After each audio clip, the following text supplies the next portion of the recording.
All right, we'll be back from the break, and that's it for our business quotes and tips this morning. The quote was actually saying that the future, the secret of your future is in your daily routine. So pretty much what you want to achieve, it starts from what you're doing today. So how you set it clearly shows how much you will be. Well, of course, in the future, you can easily change a few things, but there are some basics that you need to get used to before you even get into your future, because the future is now and tomorrow. So it's not even next year or anywhere. But also, the business tip was saying hire the right people.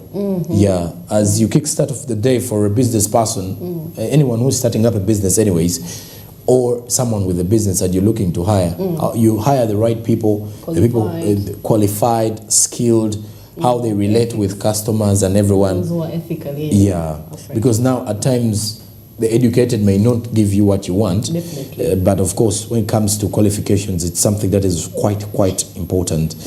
And well, you're in here with us, Joram and Marcy, for your morning kickstart. We're going to be joined by Andrew Berige quite sooner enough.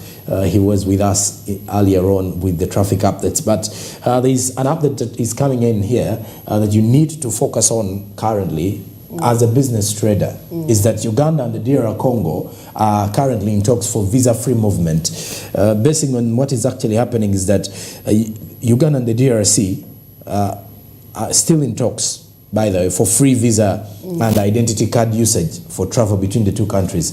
At the close of last year, President Museveni asked Ugandan officials to stop asking for visas from Congolese citizens that are entering into the country. And Museveni's directive followed complaints by locals that they are charged 10,000 Ugandan shillings. So when you look at the charge, 10,000 Ugandan shillings, approximately $2.68 to go to the DRC. And that is the same amount for Congolese citizens entering Uganda. So that means you have to pay a fee to enter. And yes, it's supposed to be a free movement, since the DRC is actually part of East African community. So the small-scale traders, for example, complained that forking out $100 or $373,000 on a single entry visa for 30 days, plus an additional $45 at the airport is a barrier to trade, reducing their competitiveness. So when you look at the country's visa requirement, identity card usage and trade barriers, Uganda is actually having the identity card usage is under discussion, high visa cost, which is a trade barrier. The DR Congo identity card usage is also under discussion between Uganda. So when you look at countries like visa requirement, Rwanda, Burundi, South Sudan, Tanzania, and Kenya, they don't need a visa if you're traveling to and from Uganda. So as you can see, identity card usage though, if you're moving to Rwanda and Burundi, they need it. And if you're coming from Rwanda and Burundi and you're coming to Uganda, there is a high need of that identity card if you're moving in. And the trade barriers for the rest of the countries, it's ideally none. So it is as we continue to harmonize trade within the East African Community region, I think this is something we need to look at. To have free movement in and out exactly. of the different countries. Yeah, free movement because you don't pay. It's Africa. There has to be a coordinated movement in and out. Very true. If we decide, either we decide to be visa-free or we have visas for entirely East Africa. Yeah. So it's supposed to be really free to move if you have your identity card with you that shows that you are, that you're Ugandan. You're good to go. Instead of paying for money, yet you're going to conduct trade, and the trade that you're going to conduct, you're actually going to pay fees. But it comes both ways, because traders from DRC at the border of Uganda are also paying. The same applies to those who are actually moving to the DRC from Uganda. So this is something that the two countries are actually working upon to ensure that they come to one understanding and they scrap these visa fees off. But well, also, away from that, we now turn our focus to the social media trends this morning. Once again, the talk around town is still rotating around the universities. You know, the expiry courses and everything.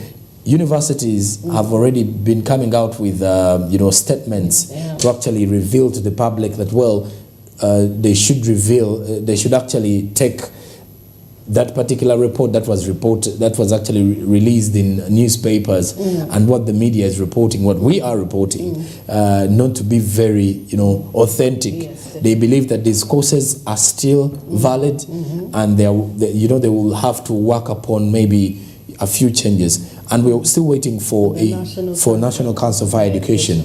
It is surprising, though, that the mere fact is that the spokesperson of the National Council of Higher Education, is on leave, and only that. But his phone is, he's not picking phone calls at the moment. I think it's because of the fact that everyone is now on his case. Everyone is calling, and it's quite understandable, by the way, if you're to come to think of it. But well, social media is something that is always fast moving with the trends, whether it's real or not, whether the information is valid or not. Social media is always having judges at the end of it all. So everyone is always a journalist on their own on social media. And when you look at what we have in our social media trends, Thomas Taebwa, who is the Deputy Speaker to Parliament, in our current 11th Parliament, with a tweet that the media is awash with stories on universities teaching what is being termed as expired courses. And there is a very big concern in the country. I have received very many messages from parents as well as student leaders across the country wondering what's the fate of those attending to or have already done these expired courses. However, after consulting most of the stakeholders from the National Council of Higher Education to the Ministry of Education and Sports to universities, this issue needs to be given serious attention. It's therefore critical that the Ministry of Education brings a detailed statement on this issue tomorrow, which is today. Now, the country must be updated on the situation because of some of the information I got from a very critical stakeholder was that the original statement on expiry of courses is a fake one. So we need clear information, clear communication, and the government is stand to avert this situation. You know, Joram, it's quite challenging when, something is out there and you, the people in charge, are not aware. And that is why people delay on picking up calls, because they don't know what is happening. What is happening, The next morning you find yourselves in papers, you're like, And social media has actually put it out there, making it even worse for someone to, if you're not on social media as a public relations officer now, it needs you to be very attentive when it comes to every media. You need to have sources in every media house. You need to have sources in every, you're at least supposed to be present on social media. That is your online presence. You have to reply immediately. So, and the Daily Monitor tweet there says that student leaders from 4 universities in Uganda converging at Makerere to sign a petition to the National Council for Higher Education over expired courses. And they were actually saying, we want the National Council for Higher Education to tell us why universities continue to teach us courses they call expired. Wow. So I think this was highly expected. Student leaders were actually highly expected to come out and, a quick move. As a quick move to actually get in there and try to show their grievances that they are not happy at all with these expired courses. Whoever is in leave is going to have to show up. And well, of course, also on the Smart 24 television Twitter handle at Smart 24 TV now, with the same tweet that is relating to the student leaders from the 4 universities who actually at Makerere University signing a petition to the National Council of Higher Education over expired courses. The hashtag there was Smart 24 TV now.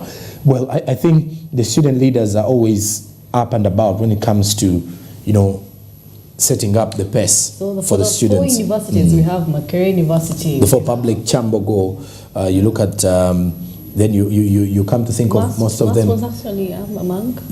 I don't think so. I doubt whether it was. I think most of those universities are the ones that are centered within Kampala. So, and mainly, those universities that are within, the entire scale, because most of the public universities, surprisingly, were among the highly, the ones with more expired courses. Yeah, more expired courses. Makerere University, and then also the private universities that were highly expected. Now, at Uganda tweets also with another tweet saying that, what has your border guy told you about the expired courses at universities in Uganda? Because border guys always you have to realize they have the real guys are always updated.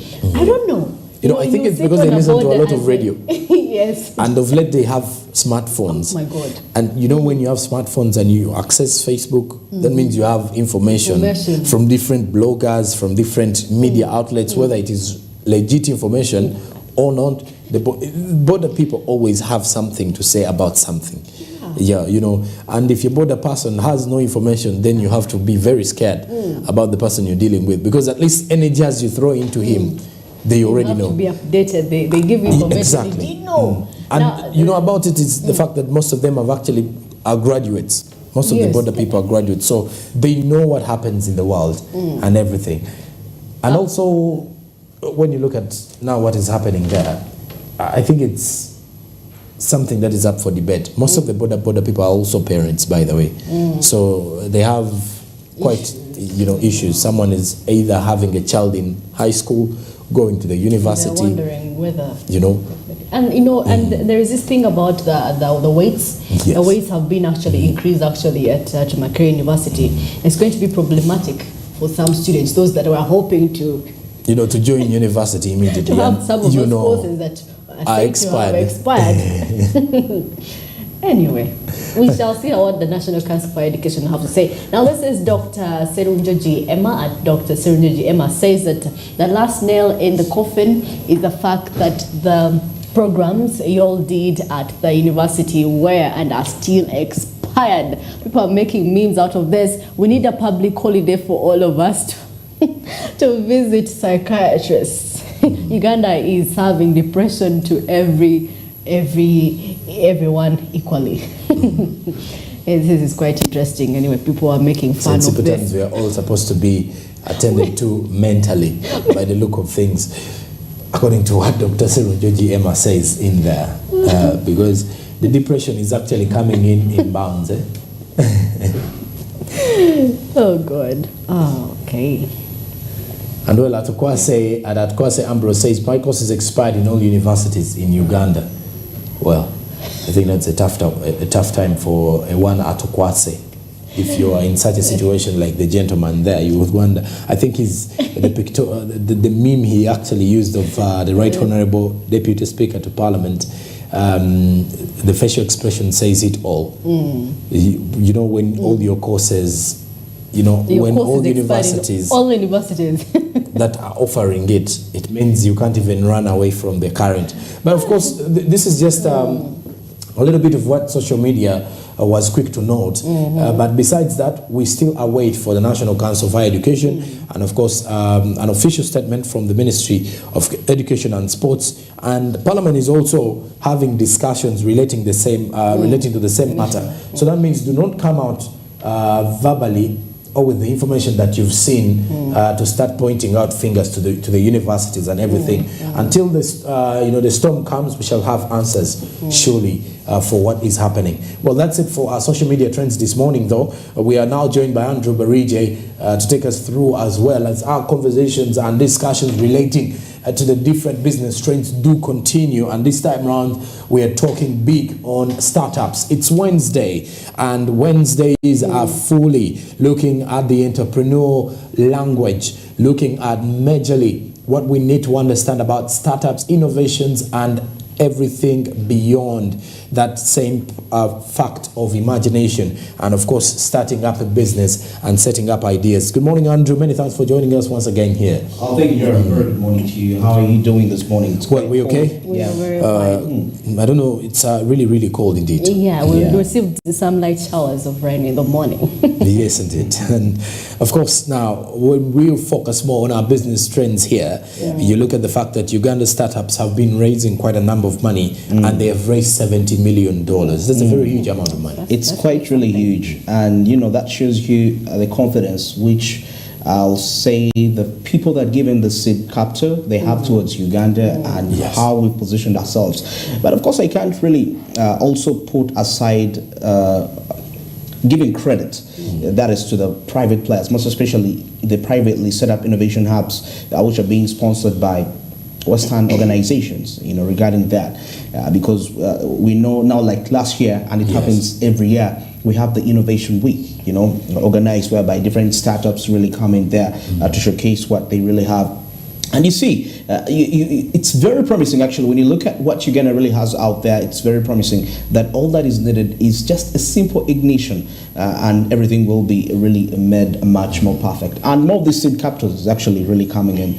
We've seen partnerships with banks, and fintech-related organizations coming in together to ensure that actually this is really something that is put out there to the maximum efficient to that. Well, except just I feel like there still stands a few challenges when it comes to regulations. For example, I'll say people into the fintech really have issues when it comes to licenses, operating licenses. They tell you that for you to operate, you need to pay about $10,000 a license, and that is something which is not really realistic to a startup. So you see how a little bit. Because now, this is the issue. In my interaction, somebody tells you, you know what, you go to the central bank, you're a fintech organization and you want to operate, but unfortunately, they look at you as a competitor. Okay, it may not be the central bank, but to any financial institution to work, to cooperate together, which is already established. Yes. And you're being seen as a competitor, not as somebody that is trying to be a part of a bigger problem. This is how we should see things. The players that we have solving a certain problem, it could be financial, regardless, whether health system. Once you see another player coming into the sector, it's not okay. It's not bad for you to cooperate with them. However much it might feel like it's competition, but of solving health-related issues, and you alone you can't solve it. And once you that so like they need to come together and share ideas of how to overcome certain things, right? Certain things, because Jeremy, take a look. If you monopolize this market in a certain sector, true. What if you reach a point and you can't provide what the market demands? Before you know it, people are going to see loopholes into the entire system. I mean, they'll say, you know what, this whole, if it's healthcare tech related, people will start to see loopholes in technology in terms of solving problems. Why? You're operating alone. You don't know the power when it comes to many other sector players coming in together. Regardless of the market share you get, honestly, you can survive on 10% market share. Well, it's as long as you're consistent. Well, and I think it's something of the same. What you're seeing on screen is actually the distribution of how the Ugandan startups have raised that amount of money. And this distribution is actually cutting across agri-tech, e-health, energy, tourism, transport, waste management, and fintech, which accounts for the majority of the fundraisers. And that list is actually clearly showing you the agri-tech is within October.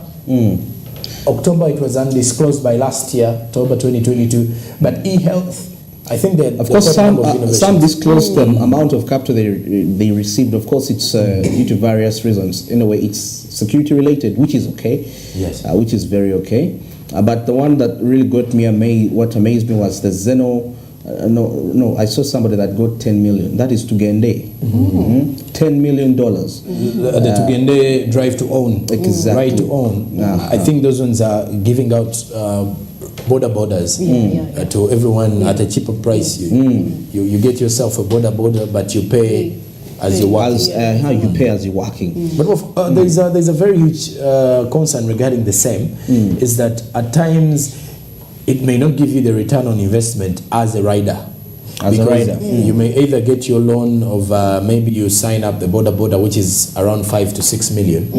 Then after paying in 2 to 3 million at the end of it all, by the time you clear the debt, when you've not made really good money, you've only been making money to pay, to fully pay the remaining balance. It's actually really hard for the border riders if you come to think of it, by the way. But I feel like they give them a certain, it's not like you pay in whole, like the full amount you get on a month. Yeah, very true. So you have to make sure that you pay a certain amount at the end of the week. You work hard actually, so that you get away your profits, then you can give in your money as well.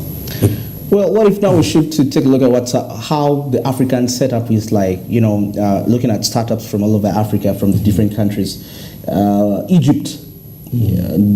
By the way, Egypt is really, really excellent. I'm surprised to see Okay, South Africa. I was expecting South Africa second, but anyways, $600 million US.